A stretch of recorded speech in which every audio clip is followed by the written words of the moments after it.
खाप और दूसरी दलाल खापों के और दूसरी खापों से आए सभी मेरे पिता तुल्य बुजुर्गों, युवा साथियों, खाप बहुत बड़ी एक ताकत होती है। ये तो आज की इस तानाशाह सरकार ने हम खापों का हमारा जो वर्चस्व है उसमें अपनी सेंध लगाकर उसको कमज़ोर करने का काम किया है। इस भाईचारा और सामाजिक ताना बाना जो एक खाप सबसे बड़ी ताकत है। पुराने ज़माने की अगर इतिहास देखो तो वो अंग्रेज राजा महाराजा भी खाप प्रतिनिधियों के पास जाकर हल निकालते थे, हल ढूंढने का काम करते। और आज ये सबसे बड़ी ताकत होती है सामाजिक ताने बाने की खाप प्रतिनिधि। ये हमारे बड़ों ने जो आज इतना बड़ा अन्याय आज इस शासन में, इस प्रदेश की जो सरकार ने, यहाँ कानून व्यवस्था नाम की कोई चीज़ नहीं है, जंगल राज हो चुका है। और मुझे तो इस बात का इतना दुख है, राकेश ने मुझे डिटेल में बताया हुआ है, अगर जो इतना साधन संपन्न भाई हमारे समाज के लिए गौरव था, जो आइकन था, एक इतना हाईली पढ़ा लिखा, इतना एक डायनेमिक भाई था हमारा, 4 लाख रुपए से ज़्यादा तो उसकी सैलरी थी, इतने यस बैंक में इतने बड़े ओहदे पर था वो। उस केस को वो सुसाइड का रूप देने तक की जो है उन्होंने जो रिपोर्ट दी है, कितना बड़ा इसमें बड़ा दुर्भाग्य क्या हो। सुसाइड तो वो करता हो जो किसी बात से परेशान हो, जो आज की उससे आर्थिक तंगी में जी रहा हो। उसने तो अपने साथ जो है ना, इतने बड़े ओहदे पर, इतने पद पे होते हुए अपने साथ अपने साथियों को दूसरे बिजनेस में, फाइनेंस के बिजनेस में इन्वॉल्व करके उनको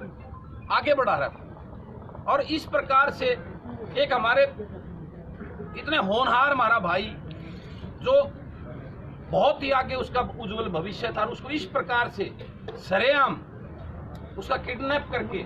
और उसका आज तक 5 अगस्त की मेरे ख्याल ये कांड था, 5 अगस्त से आज तक उसका ये भी नहीं पता, और उसका सरकार जिस प्रकार से हमारे उस परिवार के भाइयों को धमकाने का काम कर रही है, जो मुझे जानकारी मिली है, उनके ऊपर प्रेशर बनाने का काम कर रही है, इससे बड़ा अन्याय की कोई बात नहीं। सरकार का जो है ना चेहरा आप सबके सामने है, लेकिन मैं मीडिया कर्मियों के साथियों को के माध्यम से इस सरकार को बताना चाहता हूं कि ये सरकार हर वर्ग का इम्तिहान लेने पर तुली हुई है, और खासकर इस सामाजिक ताने बाने का, इस खाप प्रतिनिधियों का, तो इससे बाज आए और इस पर निष्पक्ष जांच करके दोषियों को कड़ी से कड़ी सजा दे। उसके लिए हमें जो भी मेरे खाप प्रतिनिधि, मेरे आदरणीय बैठे हैं, जो निर्णय लेंगे उस निर्णय पर मैं इनके साथ में कंधे से कंधा मिलाकर हर कदम आगे चलूंगा। ये मैं आप सबको भरोसा देता हूं। यहाँ कोई भाषण देने का समय नहीं है, ये एक दुख की तकलीफ की घड़ी में हम यहाँ हुए हैं। तो मैं आप सबको विश्वास दिलाता हूँ, मेरे अंदर भी कुंडू वगैरह लावताओं का खून दौड़ता है, तो मैं आपका ये भांजा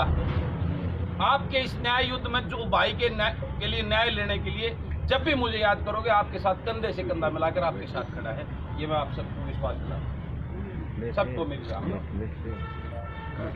आस पड़ोस की सभी खापें यहाँ मौजूद हैं। कुछ प्रधान नहीं आ पाए तो उन्होंने अपने प्रतिनिधि यहाँ भेजे, और अंदर बैठ के जो खापों ने फैसला लिया है वो एक मुश्त फैसला है, सबकी वही राय हो गए, और ये फैसला लिया गया है। 1 हफ्ते का टाइम प्रशासन और सरकार को दिया जाता है।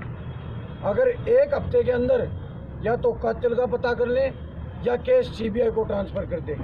अगर ये सरकार नहीं कर पाती है तो इससे आगे की जो रूपरेखा है वो भी खापों ने बैठ के अपनी बना ली है। वो रूपरेखा हम आपको 1 हफ्ते बाद बताएंगे, और हम तो आपसे निवेदन करेंगे आप हमारे संघर्ष में हमारे साथी बनो। और एक हमारा भाई जिसका पूरी खाप ने सारी खापन है, जिसका दुख है, जो परिवार आज बेचारा अपने आस पड़ोस के भाइयों से मिलकर जो पुरानी परंपरा हमारी खापा की हैं, इनका सहयोग लिया है। सारी खाप इसका तन मन धन से हाउस खाप के साथ, दिग्गल गाँव के साथ और इस परिवार के साथ जो भी हमारे से बन पाएगा, जो भी हमारे बुजुर्गों का आदेश होगा, उस पर हम तन मन धन से साथ हैं। उसके लिए चाहे हमने सरकार से टकराना पड़े, चाहे हमने झुकना पड़े, झुक तो हम रहे हैं अभी, लेकिन आज अगर टकराने की भी नौबत आई तो हम सरव खाप पंचायत ये डिसीजन ले सकी हैं कि अगर टकराना पड़ेगा तो हम तन मन धन से बिल्कुल टकराएंगे। और उस भाई को धीरज की आत्मा की शांति के लिए वो कातिल हमारे खापों के सामने, गांव के सामने, परिवार के सामने पेश किया जाए, नहीं तो सरकार हमारे भी आगे जो फैसला इतवार का है उसके लिए तैयार हो जाए और हम पीछे हटने वाले बिल्कुल नहीं हैं। ये आप लोगों के माध्यम से हम आपको सरकार तक ये बात पहुंचाना चाहते हैं, प्रशासन तक ये बात पहुंचाना चाहते हैं। अभी तक हम टकराव के मूड में नहीं थे और आगे भी नहीं है। एक हफ्ते का टाइम इन बुजुर्गों ने, खापों ने, प्रधानों ने, प्रतिनिधियों ने जो ये टाइम दिया है, ये इसीलिए दिया है कि प्रशासन में भी हमारे भाई बैठे हैं, टकराव हमारा उन्हीं के साथ होना है। इसीलिए आप सभी से और सारी खापा ने ये एक सामूहिक फैसला लिया गया है। शनिवार तक जहाँ हमारी मांगे हैं, इनको अगर प्रशासन सरकार पूरा करती है तो ठीक है, नहीं तो एतवार से हमारी जो खाप है, हमारे प्रधान जी हैं, प्रतिनिधि हैं, इन्होंने हमने अपने आंदोलन के आगे की रूपरेखा भी तय कर ली है और जिस पे हम जो भी हमारे प्रधानों का, खाप प्रधानों का आदेश होगा, तन मन धन से इंसाफ चाहिए तो चाहिए, अगर मरना है तो मरेंगे, इंसाफ लेंगे। एक भाई गया उड़े 10 और चले जाएंगे, लेकिन हमने इंसाफ चाहिए। धन्यवाद। सबसे पहले तो मैं उस भाई के लिए, उस भाई की आत्मा की शांति के लिए उस परिवार से मैं संवेदना प्रकट करता हूँ। इस दुख की घड़ी में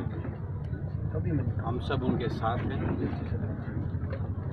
और वो जो भाई हमारे बीच में नहीं है, उसकी आत्मा की शांति के लिए, उसके साथ हुए इस अन्याय की हम पूरी तरह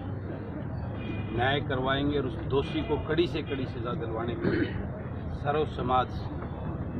हम सब इकट्ठा होकर इस सरकार से मांग करते हैं। जिस प्रकार से हमारे खापों के प्रतिनिधियों का जो निर्णय है, इस पे सरकार गंभीर रूप से कार्रवाई करते हुए एक हफ्ते में दोषी को पकड़ने का काम करे, अन्यथा इस केस को सीबीआई को देने का कष्ट करें ताकि दूध का दूध और पानी का पानी हो सके और जो दोषी वो बच ना सके, उसको कड़ी से कड़ी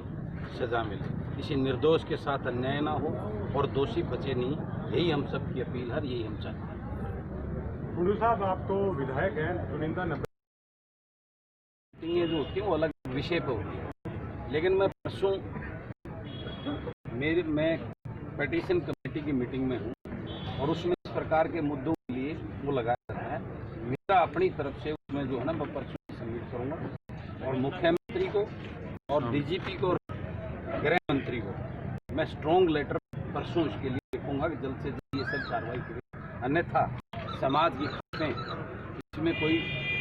सड़क पे आकर, जैसे आज पूरा प्रदेश, कहीं किसान है, कहीं कर्मचारी हैं, कहीं बेरोजगार हैं, सब सड़कों पे, ये एक समाज जो है न्याय के लिए सड़कों पे उतरने पर मजबूर हो। ये मंगलवार को ही और उसमें कॉपी आप मीडिया के साथियों के सामने भी मैं आपके शेयर पे ग्रुप में